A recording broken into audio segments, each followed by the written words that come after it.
전 설교를 시작하면서 여러분과 사진 한 장을 좀 보면서 하려고 합니다. 하나 넘겨주시면, 자, 여기 사진은 왼편과 오른편이 전혀 다른 사진입니다. 왼편은 제가 이틀 전 저 옆 동네죠, 정왕동 먹자골목, 유흥업소가 밀집한 골목, 심지어 학원도 있고 베이커리도 있고 뭐 안경점, 철물점까지 다 있는 그런 골목에 한 골목을 제가 사진을 찍은 겁니다. 자정이 넘어서. 왜 찍었을까요? 오늘 설교를 위해서 찍기도 했지만 너무 그 광경이 저한테는 좀 한자 쓸게요. 생경하다. 예. 예수님 믿고 제가 자정에 저런 골목을 간 적은 한 번도 없는 것 같아요. 뭐 전도할 때 빼놓고, 그죠? 자정에 제가 보통 잠을 자겠죠. 저 시간에 저긴 안 가죠. 갔는데 여름에 초입이라 그런지 뭐 온통 한 200m 되는 그 거리에 좌판을 다 깔아놓고 다 모여서 부어라 마셔라 고기 먹고, 그죠? 뭐 TV도 보고, 이 곳곳에 뭐가 있냐면 여기를 돌아 나가면 유흥주점이 있는데 그게 아주 퇴폐업소예요. 예, 너무 아주 우리가 흔히 신문지상에서 보던 버젓이 운영이 되고 있고, 젊은 남자 청년들이 그 여성들을 실어 나르는 차를 셔틀로 운행을 하고 있고, 그 광경을 제가 목격을 하면서 참 가슴이 아팠어요. 더 가슴이 아픈 건 뭐냐면 이 큰 길 건너가면 바로 대단히 주택단지인 거 다 아시죠? 아파트가 쫙 질비해 있는데 이곳과 불과 100m도 안 떨어졌다는 사실이라는 거예요. 그러니까 이런 아주 가까운 곳에 일반 사람들이 생활하는 학교도 있고 다 있는 그런 곳에 바로 건너편에 금방 사람이 저승으로 보낼 수 있는 그런 동네가 여기 있는 거라는 거예요. 이게 우리 옆 동네의 현실이고 우리 대한민국의 대부분 도시들이 이런 구조로 되어 있는 게 정말 너무나 마음이 안타깝습니다. 자, 옆에 있는 사진은 우리가 잘 아는 현재 진행 중인 호르무즈 해협 전쟁의 모습입니다. 4월 달에 어느 신문에 난 제가 이 통계 자료인데, 당시 호르무즈 해협이 봉쇄가 되면서 잘 아는 것처럼 대한민국 배가 상당히 많이 묶였어요. 못 나왔죠. 보니까 126척인가 되는 배가 묶여 있었고, 그 배들 중에는 어서 오세요. 이제 3척 빼놓고는 다 나왔대요. 제가 어제 신문을 봤는데 3척 빼고는 다 나왔다. 이제 그 배들도 곧 나올 거라는 얘기를 했다라는 거예요. 호르무즈 해협의 전쟁을 보면서 뭐 이스라엘과 미국, 이란과의 전쟁이니까 뭐 남의 나라 얘기 아니겠는가 이렇게 얘기하는 분도 계시고, 도대체 이 전쟁은 왜 벌어졌지? 요즘 그런 어떤 다큐나 논평 기사들이 굉장히 많이 쏟아집니다. 이유는 여러 말을 하지만 인간들끼리의 전쟁인가? 전 생각합니다. 우리 성도들이라면 이 정왕동의 이 밤거리 왼편에 있는 이 사진, 자, 이걸 우리는 크리스천으로서 어떻게 이걸 바라봐야 되는가? 그리고 이 호르무즈 해협에 진행 중에 있는 이 전쟁은 크리스천으로서 어떻게 우리가 해석하고 바라봐야 되는가? 자, 이 부분에 대한 우리가 좀 분명한 기준을 잡을 때가 왔다고 저는 생각을 해요. 예수님 믿는 건 탁상공론이 아니고 붕 떠있는 어떤 형용사도 아니고, 우리는 이 땅에 발을 딛고 밥을 먹고 돈을 벌고 결혼하고 자녀 낳고 자녀를 키우며 삽니다. 부모님을 섬기고 많은 여러 가지 사회적 관계망 속에서 우리는 살아가는데 신앙이 작동하지 않을 때가 너무 많다는 걸 제가 경험을 해요. 제가 이틀 전에 탐방했던 서울의 모 교회도 예배 시간 되면 딴짓하는 사람이 있어가지고 괴롭대요. 거기도 개척교회거든요. 몇 명이 안 되는데 딴짓을 하면 그 분위기가 옆으로 다 전염이 되는 거예요. 뭐 휴대폰 본다든지 뭐 코를 판다든지 뭐 잔다든지 막 이런 사람이 있다는 거죠. 근데 그분들도 그렇게 하고 싶은 게 아니라 그게 습관인 거예요. 네, 고민을 토로하는데 저도 뭐 비슷한 고민을 하고 있었다, 뭐 그런 얘기를 나눴습니다. 그러니까 우리가 이런 여러 가지 행동들이 성도로서 크리스천으로서 과연 어떻게 바라봐야 되는가? 일부는 이 호르무즈 해협의 전쟁을 바라보면서 세계 패권 다툼으로 인한 지정학적인 전쟁이라고 분석하는 그런 시야도 있고요. 기독교에서는 일부긴 하지만 영적 전쟁으로 보는 시각도 있습니다. 예, 백투 예루살렘 세대주의적인 종말론을 가지고 얘기를 합니다. 그러니까 그리스도인에게 있어서 다른 건 다 뒤로 하고 영적 전쟁이다라는 이 말이 우리에게는 익숙하면서도 막상 진지하게 생각을 해보게 되면 도대체 그게 나랑 무슨 상관이지? 라고 이렇게 아리송하는 해본 분들이 의외로 많습니다. 중동의 전쟁과 우리랑 뭔 상관인가라는 거죠. 여러분, 기독교의 어느 쪽은 모든 게 영적 전쟁이라고 선언하는 쪽도 있습니다. 모든 게 영적 전쟁이래요. 또 어떤 쪽은 모든 게 영적 전쟁은 아니다. 사안에 따라 분별해야 될 필요가 있다라고 말하는 쪽도 있어요. 여러분은 어느 쪽이십니까? 모든 게 영적 전쟁입니까? 아니면 사안에 따라 분별을 해야 되겠습니까? 자, 가령 예를 들어 볼게요. 제가 돈가스를 좋아하거든요. 짜장면도 좋아해요. 근데 두 개가 다 있네, 메뉴에. 돈가스를 먹어야 될까, 짜장면을 먹어야 될까? 이제 고민이 되겠죠. 그렇죠? 근데 제 배는 용량의 한계가 있기 때문에 두 개를 다 먹기는 어렵습니다. 이게 다른 분들한테는 이게 별 문제가 아니잖아요. 근데 저한테는 큰 영적인 문제예요. 영적 전쟁이에요. 왜냐하면 전 둘 다 먹고 싶거든요. 제가 이렇게 유머를 잠깐 섞었지만 우리가 일상에서 뭘 먹어야 되는가, 내 몸무게는 몇 킬로가 적당한가, 내 옷은 뭘 입어야 되는가 하는 이런 문제들은 영적 전쟁이 아닙니다. 분명히 아셔야 돼요. 자, 그런데 기독교인이 전혀 없는 선교지 같은데 지금도 있어요. 이슬람권이라든지 저 아프리카권 막 반란, 쿠데타 나는 그런 데 있잖아요. 이런 데는 제가 최근에도 그 CGN TV에 어떤 그 우간다가 아니라 어느 나라였는데 탄자니아였나 그 선교사님 대를 이어서 따님이 결혼해가지고 자기 남편 데리고 함께 또 이게 투입된 선교사님 그 부모님 계시고 다 그 제가 그걸 보는데 내전이 일어나가지고 그들이 죽을 뻔했던 얘기를 하시더라고요. 내전이 외국인들은 사실 잘 안 건드는데 내전이 나서 그리고 그 딸도 그걸 다 경험을 했고 어릴 때 그래서 그걸 제가 보면서 느낀 게 뭐냐면 야 선교지에는 복음을 전하기 위해서 아니 복음으로 살아내기 위해서 매일 목숨을 건다는 생각을 제가 가지게 됐어요. 거기는 모든 게 다 영적 전쟁이겠죠. 그럴 수밖에 없는 거예요. 거기는 다 다르기 때문에. 자, 그런데 우리는 지금 목숨을 내놓고 살아야 되는 선교지에 사는 건 아닙니다. 그러다 보니까 영적 전쟁이 내 일상 데일리하게 한복판에서 일어나고 있는 사실이 좀처럼 느껴지지 않는 그런 환경에 우리가 살고 있다는 거죠. 자, 그럼에도 혹시 오늘 아침 주일 아침인데 딱 아침에 눈을 뜨고 오늘 주일이구나. 하나님께 예배하러 가야지 하는 마음이 있지만 또 마음 한편에는 5분만 더 자야지 하는 마음도 있죠. 그렇죠? 이게 영적 전쟁이에요, 사실은 이게. 우리가 주일에 예배하러 가려고 하면 이상하게 막 직장이나 일터에서 호출도 오고 여러 가지 일들로 해가지고 시간이 꼬이고 애매할 때가 있어요. 그렇죠? 여러분, 이 모든 것들이 지금 우리에게 벌어지고 있는 영적 전쟁이라고 성경은 말을 하고 있어요. 자, 그리스도인에게 영적 전쟁이란 무엇인가? 뭐 총칼을 들고 육체적인 격투기를 하는 그런 싸움을 말하는 게 아닙니다. 대신에 보이지 않는 세계가 있습니다. 눈에 보이지 않는 다른 세계, 4차원의 세계, 영적인 세계라고 하죠. 자, 이 세계를 하나님을 향한 믿음과 순종으로 치열하게 살아내는 현장. 자, 그게 바로 그리스도인이 알아야 될 영적 전쟁의 세계라는 거예요. 우리는 이 실체를 분명히 알아야 돼요. 그리고 이 싸움을 필연적으로 받아들여야 됩니다. 누구도 예외가 없습니다. 그리고 반드시 이겨야 됩니다. 너무나 감사한 일은 주님이 이 말씀을 하시면서 이미 이 전쟁의 99.999%를 다 이겨놓으셨다는 거예요. 이 놀라운 일이죠. 자, 그렇다면 영적 전쟁은 뭔가? 하나님의 자녀로 우리가 이 전쟁에서 어떻게 승리할 수 있는가를 여러분과 함께 이 말씀을 통해서 좀 살피겠습니다.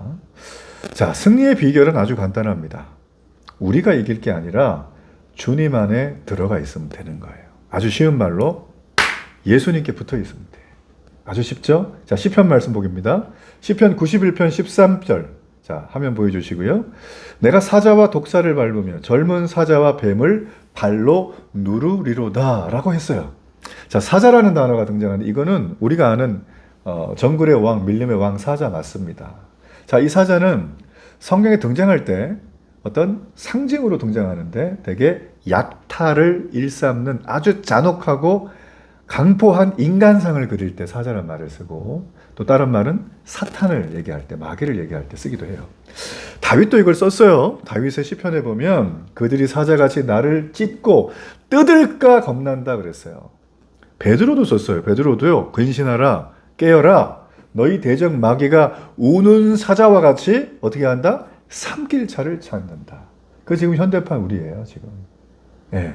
자, 그리고 여기 보면 독사와 뱀이 등장하죠. 아니, 같은 거 아니에요, 목사님? 그렇죠. 뱀 종류긴 한데, 이게 성경에 동시에 쓰일 때는 굉장히 의미가 강하게 다가와요.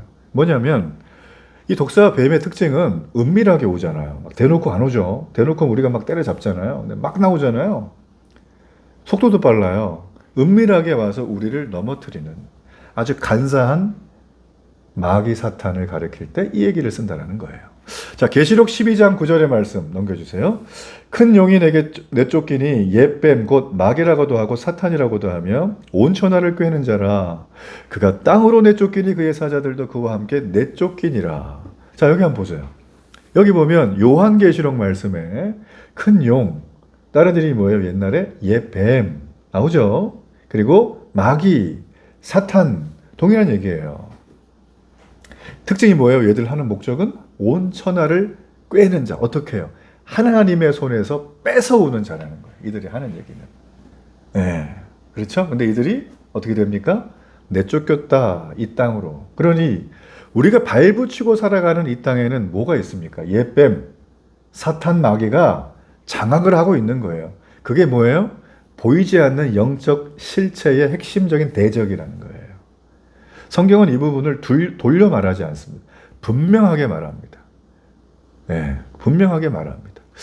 시편의 기자는 다윗이 말한 것처럼 자, 너희들 이 땅에 이렇게 사탄의 공격이 있고 예수를 믿는 사람, 믿으려는 사람들을 하나님의 자녀들을 막 꿰고 막 삼키려고 하지만 너희들 걱정하지 마라. 천사를 보내서 내가 보호해 줄 거야 라고 했어요. 얼마나 감사해요. 그런데 성경은 또 얘기도 합니다. 이렇게 사자, 독사, 뱀 같은 악한 존재를 쭉 나열한 다음에 행동을 하나 하는데 그걸 발로 밟으라는 거예요. 이야, 발로 밟으라는 거예요. 왜 이런 말을 성경을 썼을까요? 보호하면 끝날 것 같은데 보호에 머물지 말라는 얘기를 하면서 발로 밟으라. 여러분, 이것은 간단해요. 그리스도인들에게 우리가 예수님을 믿고 나면 하늘의 능력이 주어지고 권능이 주어진다. 이 권세라 그러죠. 이게 뭐냐면 우리는 우리를 유혹하고 대적하고 넘어뜨리려고 하는 원수 마귀에게 수동적으로 끌려다니지 말란 소리예요. 대놓고 발로 밟으라고 아주 능동적으로 공격하고 싸우라는 거죠. 자, 오늘 본문의 말씀은 누가복음 10장인데 누가복음 10장은 예수님이 70명의 전도대를 파송하는 장면이에요. 파송할 때 잘 갔다 와, 도시락 쌌니? 이런 거 하나도 안 물어보고. 여기 보니까 굉장히 군인들에게 쓰는 명령과 당부와 지침서가, 작전 계획서가 하달이 되는 장면. 그 중에 한 대목이 19절이에요. 자, 19절 말씀 함께 읽어봅니다. 시작. 내가 너희에게 뱀과 전갈을 밟으며 원수의 모든 능력을 제어할 권능을 주었으니 너희를 해칠 자가 결코 없으리라. 자, 여기 보면 얘기했죠. 원수 마귀를 공격하는데 어떻게 해요? 뱀과 절갈을 밟으라. 그냥 가서 이게 아니라 확 밟으라는 거예요. 숨통을 끊어놓으라는 거죠. 그죠? 이 권능을 우리에게 줬어요. 그러니 해칠 자가 없다. 안심하라는 겁니다. 여러분, 우리가 사탄 마귀를 생각보다 굉장히 무서워하는 분들이 있어요. 영적으로 깨어있는 분들 중에. 무서워하지 마십시오. 주님 말씀했습니다. 그 모든 걸 제어할 권능을 누구에게 줬다? 내게 줬다.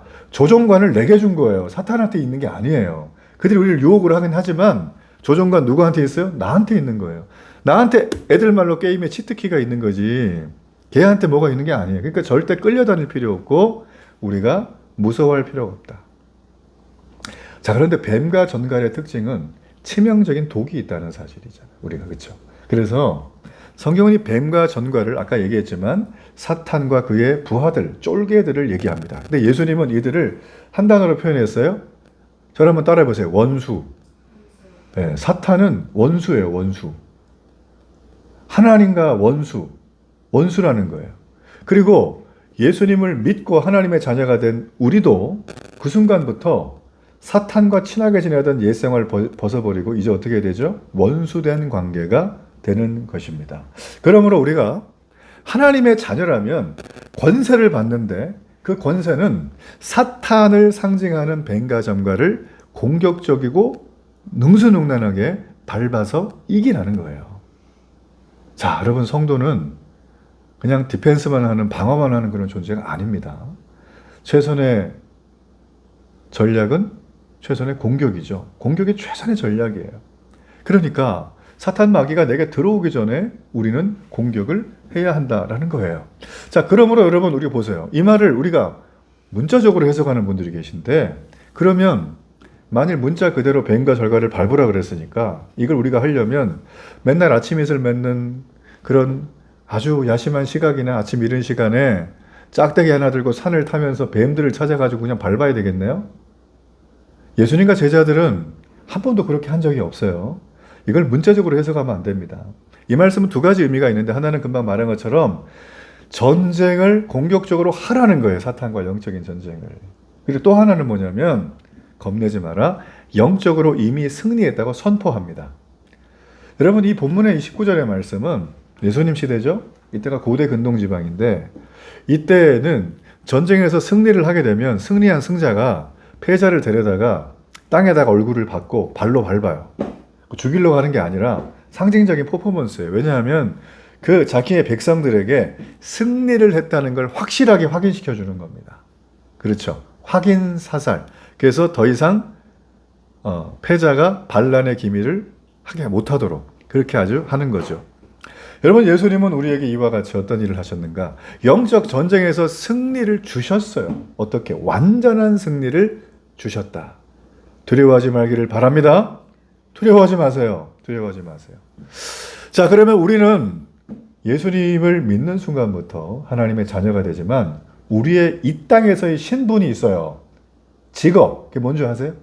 이 땅에서의 직업? 저를 한번 따라하세요. 군인. 우리는 하나님 나라의 군대에 부름받은 증명된 하나님 나라의 군인들이에요. 군사들이에요. 성경은 군사에 대한 얘기를 우리의 표현으로 많이 합니다. 성도에 대해서. 군사는 자기 생활에 얽매이는 사람이 없다 그러고, 군사가 상관의 명령을 듣지도 않고 자기 마음대로 하는 걸 뭐라 그러죠? 큰일 나는 일이라 그러죠. 그럼 사탄의 밥 되는 거예요, 우리가 지금. 자, 우리는 군사를 부름받았습니다. 그래서 군인들이 됐다면 군인의 주된 임무가 있어요. 군인의 주된 임무는 핵심적으로 말하면 적을 바로 알고 싸우는 거예요. 그렇죠? 요즘은 적인지 아닌지 헷갈리는 게 많잖아요. 적이 누군가를 확실하게 알고 싸우라는 것입니다. 그러므로 우리가 하나님의 자녀가 되고 크리스찬이 되고 믿음의 생활을 하고 성도로 살아간다면 우리는 일상생활 전체가 아주 데일리하게 치열한 영적 전쟁터에 들어와 있는 거예요. 지금 현재 우리는. 한 명도 여기서 못 나가요. 들어와 있는 거예요. 자, 에베소서 말씀에는 여기에 대해서 너무 잘 설명을 했습니다. 에베소서 6장 12절 말씀 함께 읽어봅니다. 시작. 우리의 씨름은 혈과 육을 상대하는 것이 아니요 통치자들과 권세들과 이 어둠의 세상 주관자들과 하늘에 있는 악의 영들을 상대함이라는 거예요. 이 익숙한 말씀을 보면 우리에게 세 덩어리로 나눠서 얘기를 할 수 있어요. 바울은 우리의 영적 전쟁의 대상이 혈과 육이 아니라는 거예요. 자, 이 얘기를 쉽게 말하면 이 땅의 인간들이 우리 영적 전쟁의 대상이 아니라는 거죠. 어떤 분은 남편의 구원을 위해서 교회 다니고 예수님 믿게 하려고 지금 30년, 거의 30 몇 년째 기도하는 분을 제가 최근에 만났어요. 그분. 핍박이 너무 심해, 그 남편이. 교회를 못 가게 하는 정도가 아니라 너무 핍박해서 몇 년간 못 가시고 막 이 정도예요. 그리고 애들도 막 3살, 4살 때 꼬맹이 때 교회를 다녔는데 못 가게 막더래요. 그래, 그 뒤부터 애들이 교회를 못 나간 거예요. 엄청 센 분이죠, 남편이. 그죠? 근데 이분이 교회 다니면서 얼마나 고난이 있습니까? 자기 기도 제목은 온 가족이 예수님 믿고 하나님의 자녀가 되는 건데 남편이 버티고 서가지고 그걸 안 하게 하니까 이 여자분이 처음엔 너무 힘들고 괴롭고 막 철학 맞고 이런 생각이 들다가 이렇게 말씀을 듣고 예배를 드리면서 이분이 영적 전쟁이라는 걸 알게 되고 그리고 공격을 해야 된다는 걸 알게 됐어요. 그래서 공격을 열심히 하는 거예요. 하나님, 우리 남편 예수 믿게 해주세요. 하나님, 우리 남편 저랑 같이 손잡고 교회 가게 해주세요. 하나님, 우리 애들도 온 가족이 다 예수님 구원받게 해주세요. 그러면서 계속 평생을 30 몇 년간을 지금도 기도하고 있어요. 근데 그 자녀들은 출가도 하고 나가고 해가지고 교회 다닐 환경이 어느 정도 된대요, 이제는. 그래서 열심히 기도하신다는 얘기를 제가 들었어요. 여러분, 이쁜 인비가 성경에 보면 베드로라는 우리가 너무 잘 아는 예수님의 수제자 있죠? 이 수제자가 예수님을 체포하려고 겟세마네 동산에 쫙 로마 군인들하고 막 쫄개들이 오니까 엉겹결에 칼을 꺼내가지고 체포하려는 사람들이 오른쪽 귀를 잘랐잖아요. 그죠? 그뿐 아니에요. 모세 같은 분. 그의 온유함이 지면에 승하더라. 온유함은 그냥 모세의 트레이드 마크인데 이 모세가 자기 동족 유대 사람을 이집트 사람이 괴롭히니까 분노해가지고 쳐 죽여버립니다. 몰래. 그죠? 여러분 모세도 그러고 베드로도 그러고 그 여자분도 그러고 지금 이렇게 하고 있는 것들이 뭐예요? 지금 이 세상에 늘어나고 있는 혈과 육, 세상의 사람들을 가지고 우리가 뭔가 막 이렇게 행동을 하고 있는데 여러분 그게 우리에게 적처럼 보이지만 실제 적은 아니라는 사실이에요. 그 사람들이, 그 상황이. 그 여자분은 아까 말씀드린 그 남편을 위해서 그렇게 핍박을 하는 그 남편을 위해서 기도하며 처음에 밉고 막 화나고 그러더니 몇 년이 지났더니 그러지 않고 오히려 불쌍히 여기고 저러다 죽으면 지옥 갈 텐데 얼마나 불쌍히 여기는지 잘해준답니다. 잘해준대요. 잘해준다는 거예요. 예. 잘해주니까 남편이 좀 변했대요. 어느 정도. 그래서 교회를 좀 늦게 가려고 그러면 왜 교회 안 가? 이렇게 얘기한대요. 이제는. 할렐루야. 예. 그러니까 그분이 영적 전쟁의 실체를 본 거죠. 자, 바울이 얘기하고 있는 에베소 말씀은 바로 그 내용을 얘기하는 거예요. 하늘에 있는 악의 영들, 그게 영적 전쟁의 실체지 이 땅의 사람이나 상황이 영적 전쟁의 대상이 아니라는 거죠. 그들이 주적이 아니라는 거예요. 그래서 하늘에 있는 악한 영들은 바로 영적 세계에서 하나님을 대적하는 모든 무리들, 사탄이죠. 뭐 쫄개들. 거기를 말하는 것입니다. 자, 그리고 통치자들과 권세들과 어둠의 세상 주관자들이라고 그랬는데 이거는 이 땅에 있는 사람들 중에 영향력이 센 분을 말해요. 제가 지난주에 신문을 보니까 드디어 전 세계 모든 2위부터 마지막 부자까지 돈을 다 합쳐도 1위를 못 따라가는 부자가 생겼어요. 한국 분은 아니시고요. 미국 분이신데 전기차 만든 분이 있어요. 여러분 잘 아시죠? 네, 앨런 머스크. 자, 이 형님이 경부자가 됐어요. 경 단위가. 조가 아니고 경.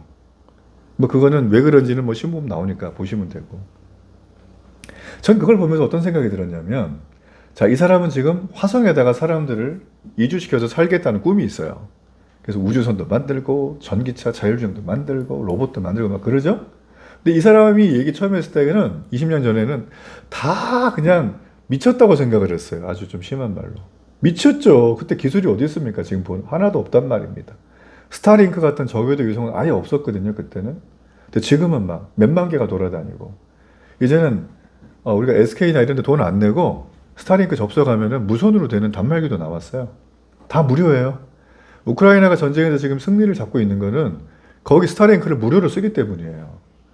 그러니까 지금 굉장히 중요한 기술적인 혁신을 그 한 사람이 말한 것들로 굉장히 되고 있는데 이분이 자기의 생각과 신념을 가지고 정말 펼쳤을 때 전 지구적으로 행복해지고 이루어질 것인가 아니면 전 지구적 재앙이 될 것인가는 아무도 몰라요. 그렇죠? 그 사람뿐만 아닙니다. 우리 저 위에는 김정은이 불쌍하죠? 살만 쪄가지고 시진핑 형님 불쌍하잖아요. 이분들도. 공산주의를 다시 한번 창궐 해서 전 세계를 자기 발아래 두겠다고 하는 건 이건 말이 안 되는 거고 미국도 마찬가지예요. 불쌍해요. 제가 볼 때는. 패권 전쟁 지금 너무 하잖아요. 미국 같은 경우도. 그러니까 여러분 우리가 이런 걸 볼 때 드는 생각은 그들을 싸잡아서 비난할 게 아니라 뭘 봐야 돼요? 그들의 영향력과 권세를 보이지 않는 어둠의 세력이 붙들고 이용을 하고 있다고 여러분 보셔야 돼요. 이게 성경의 관점이에요. 그래서 우리는 그들을 대적할 필요가 없어요. 그 나라, 그 사람, 그 대적할 필요 없는 거예요. 물론 우리가 잘 방어하고 해야 되지만 그들 자체를 싸잡아서 이상하게 만들 필요는 없다. 왜냐하면 그들 역시 그들이 의도하든 의도하지 않든 알든 모르든 어둠의 세력에 붙들려서 지금 현재 있기 때문이라는 거예요. 여러분 그러므로 우리가 영적 전쟁을 우리가 얘기를 할 때 나랑 먼 미래가 아닙니다. 눈에 보이지 않는다고 해서 아무렇지도 않은 게 아니라 보이지 않기 때문에 더 치열한 전쟁터가 영적 전쟁이에요. 예. 여러분 사탄은 우리 약점을 너무 잘 알아요. 그리고 틈을 노려서 끊임없이 속삭이고 유혹을 합니다. 그래서 성경은 사탄을 우는 사자와 같이 그 목적이 뭐죠? 삼킬 자를 찾아서 두루 쫓아다니. 전 세계를 돌아다니면서 지금도 여러분을 삼키려고 기다리고 있을 수 있어요. 저도 마찬가지예요. 하지만 성경은 그 사자의 울음소리보다 더 큰 권세를 우리에게 줬음을 얘기합니다. 그 더 큰 권세가 뭘까요? 오늘 아까 우리 예수님 제자들에게 말했죠. 뱀과 전갈을 밟을 권세를 줬다라는 거예요. 할렐루야. 뱀과 전갈을 밟을 권세. 이거는 단순한 위로로 하신 말이 아니라 실제적인 공격 명령입니다. 우리가 이걸 사용해야 되는 것입니다. 여러분, 그러므로 성도는 크리스천은 이 세상에 악의 권세가 있을 때 그저 디펜스만 하고 지나갈 게 아니라 어떻게 해야 됩니까? 적극적으로 공격하고 싸우라는 이 말씀을 따라 밟아야 되는 거예요. 제가 전에 섬기던 교회 목사님이 청년들을 데리고 저 인도 한 30년도 더 됐어요. 인도에 가서 선교를 했어요. 아울리치를 막 하는데. 여러분, 인도가 어떤 나라예요? 종교의 나라죠. 힌두부터 시작을 해서 뭐 거기 보면 뭐 우리가 알만한 굉장히 희한한 동양 종교, 뭐 서양 종교에 섞여 있습니다. 그런 종교들을 전 국민이 다 믿어요. 14억이라는 사람. 그러니까 사람들이 약간 좀 뭔가 이렇게 매여 있고 좀 자유하지 못하고 약간 좀 살짝 나사가 풀린 느낌이 많다라는 거예요. 실제로 너무 사람이 많기도 하고. 근데 이제 갔는데 귀신이 그렇게 많더래. 그래가지고 그 목사님이 뭐 귀신을 쫓아내는 은사가 있는 것도 아니고, 그죠? 어떻게 해요? 막 예배 집회 시간에 막 누가 막 거품 물고 쓰러지고 막 하니까는 방법이 없어요. 그래서 막 기도했다는 거야. 하나님, 이거 어떻게 하면 좋습니까? 제가 할 수 있는 게 아닌데 어떻게 하면 좋습니까? 여러분, 그 얘기했던 걸 제가 지금도 기억이 나요. 여러분, 그래요. 우리가 이 땅을 살아가면서 우리는 하나님이 주어진 권세를 그냥 감정적으로만 담아두지 말고 사용해야 됩니다. 이걸 어떻게 사용하는가? 오직 믿음으로만 하나님의 권세를 작동시킬 수 있다. 여러분, 그러므로 우리 믿음이 약해지면 사탄이 역사합니다. 내 신앙이 식으면 사탄의 제물로 우리는 사는 거예요, 날마다. 여러분, 그거 못 느끼세요? 저는 막 느끼거든요, 그거. 그럼 막 다시 막 내 신앙이 이게 왜 이러냐 그러면서 막 다시금 하나님 앞에 고백하는 거죠. 여러분, 그러므로 우리가 영적인 전쟁에서 패배하는 이유는 능력이 부족해서가 아니에요. 이미 가진 능력을 사용할 줄 몰라서예요. 하나님 우리에게 말씀의 검을 줬잖아요. 그죠? 성령의 검을 주고 구원의 투구를 줬어요. 영적 전신갑주를 다 줬단 말이에요. 근데 우리가 바쁘다는 핑계로 검을 휘두르질 않네. 집에 장롱에 모셔놓고 있네. 바쁘다는 핑계로 말씀을 보지를 않네. 우리가 뭔가 좀 분주하다는 이유로 기도는 전혀 등한시하는 겁니다. 우리가 이런 것들을 일상 속에서 얼마나 많이 경험하는지 모릅니다. 여러분, 그렇게 되면 스스로 우리의 영적인 완전 무장 해주신 주님의 완전 무장을 내가 다 벗고 있는 거예요. 맨몸으로 다니고 있는 거예요. 반대로 시간이 너무 없고 살아가는데 빡빡하고 너무나 괴로워도 내가 말씀 보는 시간을 어떻게든 확보를 하고, 내가 기도하는 시간은 내가 정말 앉아서 기도할 시간 없으면 내가 달리면서라도 내가 말로 선포하면서 막 대적무기를 막 무찌르고. 자, 이렇게 우리가 하게 되면 완전히 바뀝니다. 여러분, 전쟁에서, 영적 전쟁에서 승리는 능력이 많은 자에게 임하는 게 아니라 오직 주님을 붙드는 자에게 임할 줄로 믿습니다. 그게 회복이에요. 회복은 그렇게 오는 것입니다. 그러므로 예수님의 제자는 내 주어진 상황이 얼마나 나쁜가를 보는 게 아니라 주님이 주신 권세를 기억하는 사람이다. 여러분, 이 권세를 승리로 이끌길 바랍니다. 자, 여러분, 그렇다면 우리가 이걸 어떻게 써야 되는가죠? 자, 골로새서 2장 15절의 말씀 보세요. 통치자들과 권세들을 무력화하여 드러내어 구경거리로 삼으시고 십자가로 그들을 이기셨다고 하셨어요. 자, 말씀드린 것처럼 이미 우리가 원수를 제어할 권세를 하나님이 다 줬습니다. 그런데 우리가 이것을 사용을 하지 못하죠. 그래서 우리는 지난 주일 말씀을 좀 생각해야 돼요. 우리 지난 주일 말씀 요한복음 1장 12절 말씀이죠. 영접하는 자, 곧 그 이름을 믿는 자들에게는 하나님의 자녀가 되는 뭘 줬다? 권세를 주셨다는 거예요. 이 권세가 이 권세예요, 지금 이거. 그러니까 하나님의 자녀가, 믿음으로 하나님의 자녀가 된 사람들은 이 권세를 작동해야 돼요. 어떻게? 오직 믿음으로. 오직 믿음으로 작동을 해야 돼요. 다른 걸로는 작동이 안 돼요. 여러분, 그런데 수많은 성도들이 자신에게 주어진 이 권세를 알지도 깨닫지도 못하고 방치하고 있습니다. 그래서 판판이 깨집니다, 이런 분들이. 여러분, 그렇지만 우리는 알았잖아요. 오늘부터 선포하고 오늘부터 승리하신 그리스도의 이름에 이 권세를 사용하면 꼭 동참하기를 바랍니다. 자, 그렇다면 승리하신 주님께 우리가 이걸 동참하기 위해서 우리가 해야 될 딱 한 가지가 있어요. 이게 설교의 마지막인데. 자, 우리 화면을 좀 보여주실까요? 하나. 자, 여러분 이 책을 하나 소개해드리면 기도로 원수를 밟으라는 책입니다. 여러분 이 책은 오래전 책이긴 하지만 한번 꼭 보시길 바랍니다. 도서관에 있을 수도 있고 중고로도 많이 나왔을 거예요.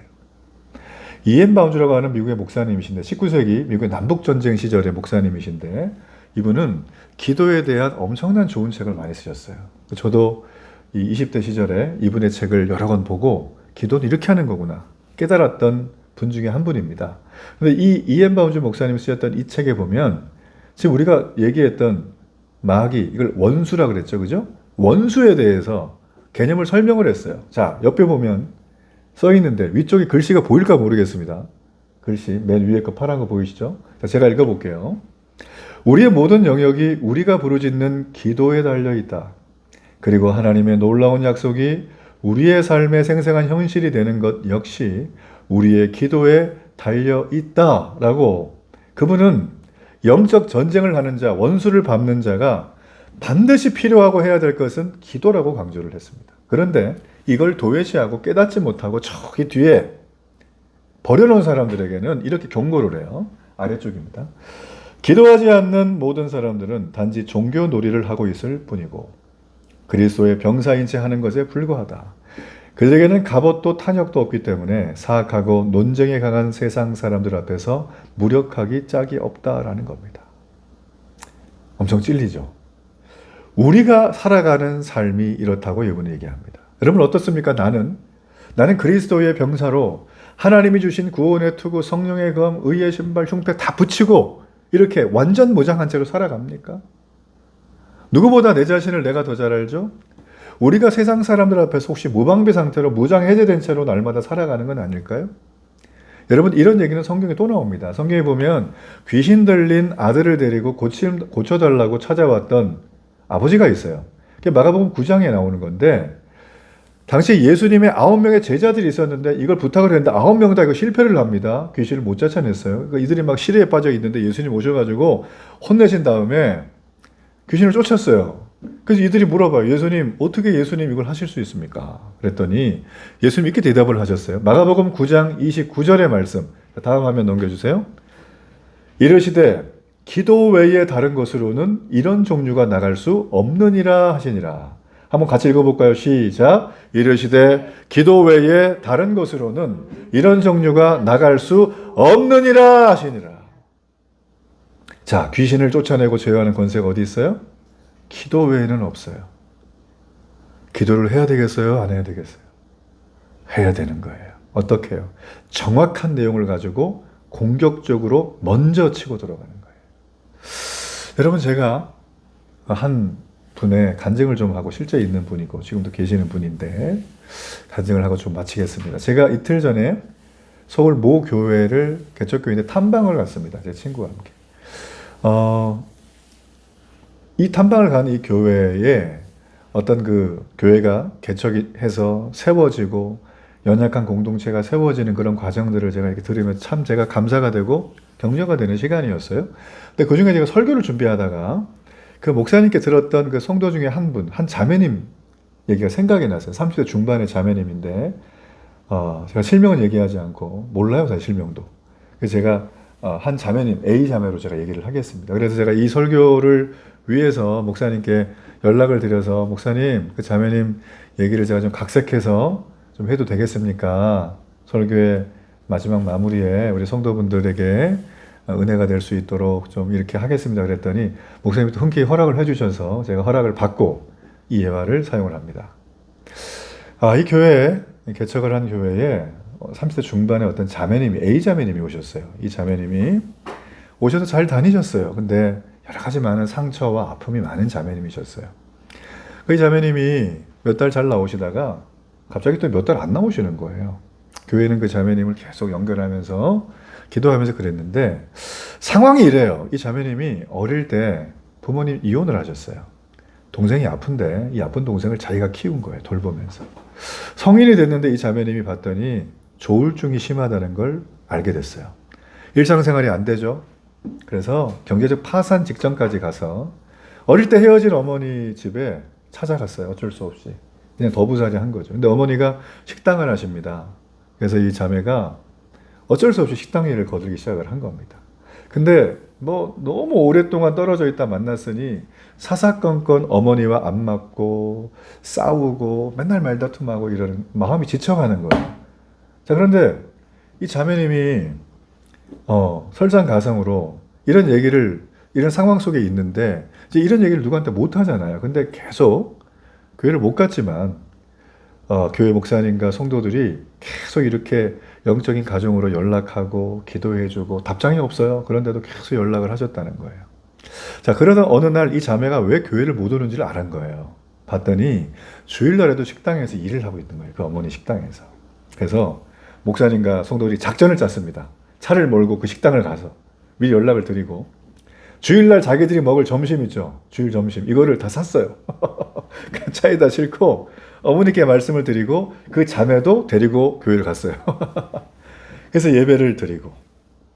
참 감격스럽더라고요. 그 얘기 듣는데. 아, 이렇게 또 한 영혼을 공동체가 사랑하고 섬기는구나. 그 자매가 와서 예배 드리고 막 울고 이렇게 하나님 만났어요.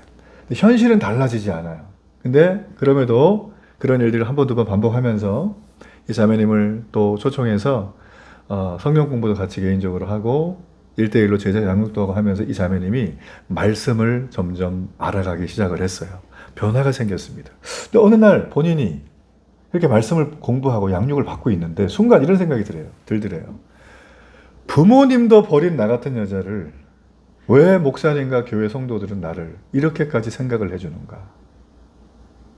머릿속으로 빵 하고 지나가더라는 거죠. 가족도 아닌데 이분들은 순간 자기 마음속에 상처가 생각이 나는 거예요. 그 상처가 뭐냐면 어릴 적 부모님의 이혼으로 버림받은 상처.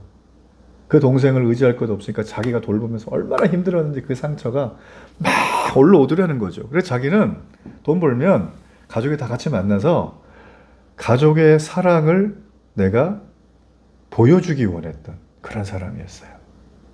예. 그러니까 열심히 살았어요. 그게 생애 목표였어요. 그런데 가족의 사랑을 내가 재결합하겠다고 했던 그 자체가 말씀을 배우다 보니까 그게 자기에게 우상이라는 걸 알게 됐어요. 우상 숭배라는 걸. 그래서 그가 회개하고 생각했어요. 이제는 혈연의 가족이 내 가족이 아니라 영적인 교회 공동체가 나의 새로운 가족이다. 난 이 가족이 나의 가족이다. 라고 생각을 한 거죠. 그 후로도 현실은 변하지 않아요. 여전히 엄마랑 마찰이 많고 사는 거 힘들고 돈도 안 모이고 몸도 아팠지만 주일 말씀을 듣고 양육을 받으면서 잘 견디며 인내를 해갔습니다. 얼마 전에는 주일 성수를 제대로 하기 위해서 직장을 옮겼대요. 주일날 쉬는 곳으로. 얼마나 감사합니까? 그죠? 할렐루야죠? 그 목사님 너무 기뻐하는 거예요. 이 얘기를 하면서. 저는 그 얘기를 들으면서 이게 진짜 가족이지 라는 생각을 제가 가지게 됐어요. 사람도 많지 없는 개척교회입니다. 알아주지 않는 교회. 그리고 세상이 뭐라고 막 욕을 해도 별 할 말 없이 그냥 당하기만 해야 되는 교회지만 그 성도들과 목사님이 세상의 힘으로는 도저히 이길 수 없다는 이 영적 전쟁을 오직 기도의 무릎으로 저는 헌신하고 승리했다고 저는 믿어요. 이 교회 성도들의 가장 강력한 무기는 돈이 아니라 사람의 숫자가 아니라 시설이 아니라 기도였어요. 이 교회 성도들은 힘들어서 병들어 싸우고 있는 이 자매를 그냥 버리지 않고 기도로 함께 끌어안았어요. 그리고 세상의 방법으로는 바꿀 수 없었던 것 같은 그 어려운 그의 마음의 상처와 환경을 기도로 바꿔가고 있는 것입니다. 전 여러분, 오늘 우리도 상황은 다르지만 이 자매님처럼 영적 전쟁터 한복판에서 우리가 고군분투하고 있습니다. 때로는 넘어져서 피 흘리고, 때로는 부상당해서 병원에 실려가고, 때로는 너무 외롭고 마음이 막 고독하고 말이죠. 이럴 때가 있어요. 그러나 하나님은 오늘도 위대한 일을 바로 우리들과 이루길 원하시는 거예요. 하나님은 이 영적 전쟁에서 승리할 수 있도록 우리가 기도의 깃발을 들기를 원하고 있습니다. 기도의 무릎을 꿇기를 원하고 있습니다. 우리 하나님의 마음이 느껴지신다면 전 여러분에게 도전하는 기도라는 이 권세를 미루지 말고 지금 즉시 사용을 하십시오. 그래서 전 여러분이 전쟁의 한복판에서 영적 특전사로 거듭나길 주의 이름으로 축복합니다.